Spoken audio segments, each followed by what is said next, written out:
Welcome back, everyone. We're coming at you live, of course, from the Hillside Lounge with peace and love and wisdom out here in the boroughs of Northeast Los Angeles, as always. Now, that's enough about that shit. I actually wanted to talk to everyone about Brady Anderson. Brady Anderson was a big star in the 90s. I remember him from my childhood. He had big ass, like, fucking sideburns, so he wasn't afraid to stand out and, like, look like himself and do his own thing. And he wasn't afraid to express himself out there, you know, wear flair, put on his flair and express himself. That's all we wanted him to do. He just landed his first formal coaching job as hitting coach of the Angels now. The Angels being everyone's favorite team. In 2003, he started his journey informally as a coach. He's been serving in that capacity for a very long time, an informal coach. He was released that year by the Padres in spring training.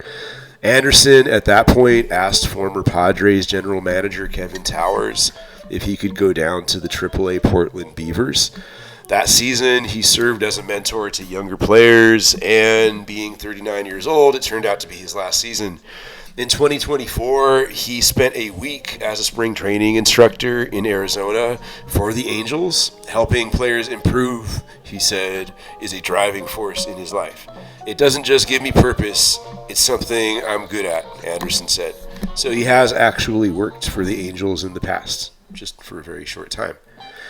Anderson received high praise from straight shooting coach, former manager Buck Showalter. Buck Showalter is like a real hard ass. He comes off as very much indeed a hard ass type of person, but I appreciate his energy, and I know he wouldn't just say something just to say it, but he said about Brady Anderson, he's been coaching for his entire life with a lot better resume than some of the people that they're hiring out there. Angels general manager Perry Minasian consulted Showalter about Brady Anderson before hiring him. Perry himself actually worked under Buck Showalter as a staff assistant with the Texas Rangers between 2003 and 2006.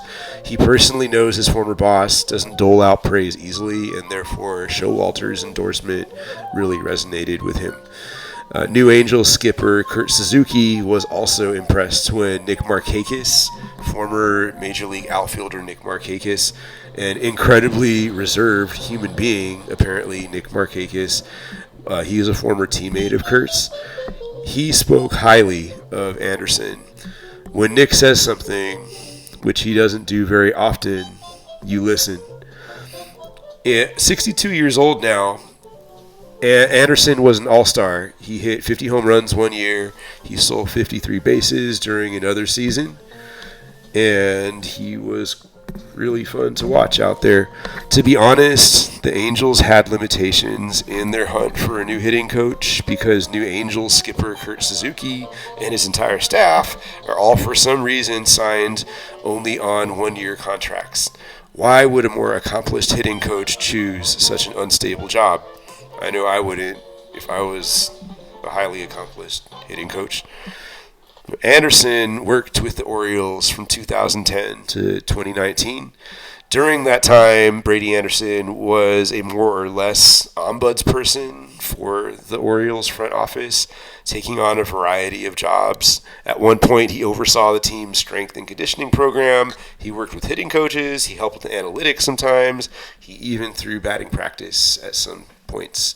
So Brady Anderson is probably going to be a really good hire, and I predict good things for the Angels offense this year in an unexpected way because no one's really giving them any kind of respect or props. And I understand, man, they're hamstrung financially. They're operating on a shoestring budget. They have no real guaranteed source of television revenue because the FanDuel network apparently went bankrupt, and the Angels and a handful of other teams are really insecure as far as their TV revenue and therefore their ability to spend money on payroll, like signing new players. Oh, that's just a hard dose of reality. That it's interesting that you got to get creative when you're in a tight spot like that. And teams have done that before and surprised everybody. Just look at the Oakland A's of 25 years ago. I've seen that. So, yeah, fucking crazy to think that I've lived long enough to say, yeah, look at that team 25 years ago. They were freaking amazing. But the Oakland A's, it's true, under Billy Beane, were on a shoestring budget. No one gave them any credit for really being able to compete, and they came out of nowhere, like in 1999, starting that year, and started being really competitive.